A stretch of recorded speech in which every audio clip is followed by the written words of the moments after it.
ఏపీలో సీఎం చంద్రబాబు సారథ్యంలోని కూటమి ప్రభుత్వం కీలక నిర్ణయాలు తీసుకుంటోంది. అన్ని వర్గాల ప్రజలను ఆర్థికంగా బలోపేతం చేసేందుకు కొత్త పథకాలను అమలు చేస్తోంది. ఈ క్రమంలో తాజాగా మరో కొత్త పథకం అమలుకు కూటమి సర్కార్ శ్రీకారం చుట్టేందుకు సిద్ధమవుతోంది. ఏపీ ప్రభుత్వం కొత్త పథకాన్ని అమలు చేసేందుకు చర్యలు ప్రారంభించింది. ఈ క్రమంలో రాష్ట్రంలోని చేనేత కార్మికులకు శుభవార్త చెప్పింది.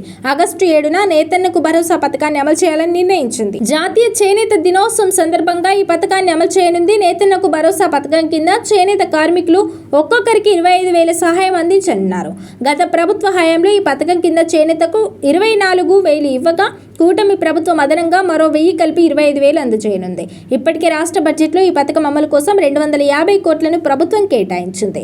త్వరలోనే ఈ పథకానికి సంబంధించిన విధి విధానాలను ప్రభుత్వం విడుదల చేయనుంది.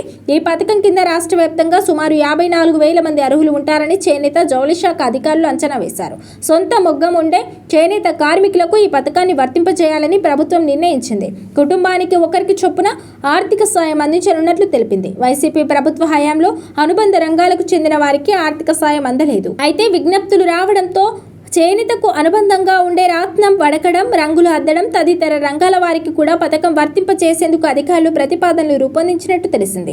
ఈ రంగాలకు సంబంధించి రాష్ట్ర వ్యాప్తంగా 10,000 మంది అర్హులు ఉంటారని అంచనా. ఇందుకు సంబంధించిన వివరాలను అధికారులు ప్రభుత్వానికి నివేదించారు. దీనిపై కూటమి ప్రభుత్వం నిర్ణయం తీసుకోవాల్సి ఉంది. ఇప్పటికే చేనేత కార్మికులకు ప్రభుత్వం అన్ని విధాల అండగా నిలుస్తోంది.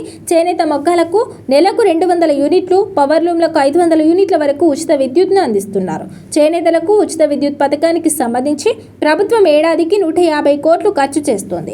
మరోవైపు చేనేతలకు పింఛన్ను 4,000కు కూటమి ప్రభుత్వం పెంచిన విషయం తెలిసిందే. ఆధునిక యంత్రాల కొనుగోలుపై 90% రాయితీ అందిస్తున్నారు. ముడి సరుకులపై 15% రాయితీని ప్రభుత్వం ఇస్తుంది. ఇలా పలు విధాలుగా చేనేతలకు కూటమి ప్రభుత్వం అండగా నిలుస్తుండగా తాజాగా నేతన్నకు భరోసా పథకాన్ని కూడా అమలు చేసేందుకు సిద్ధమైంది.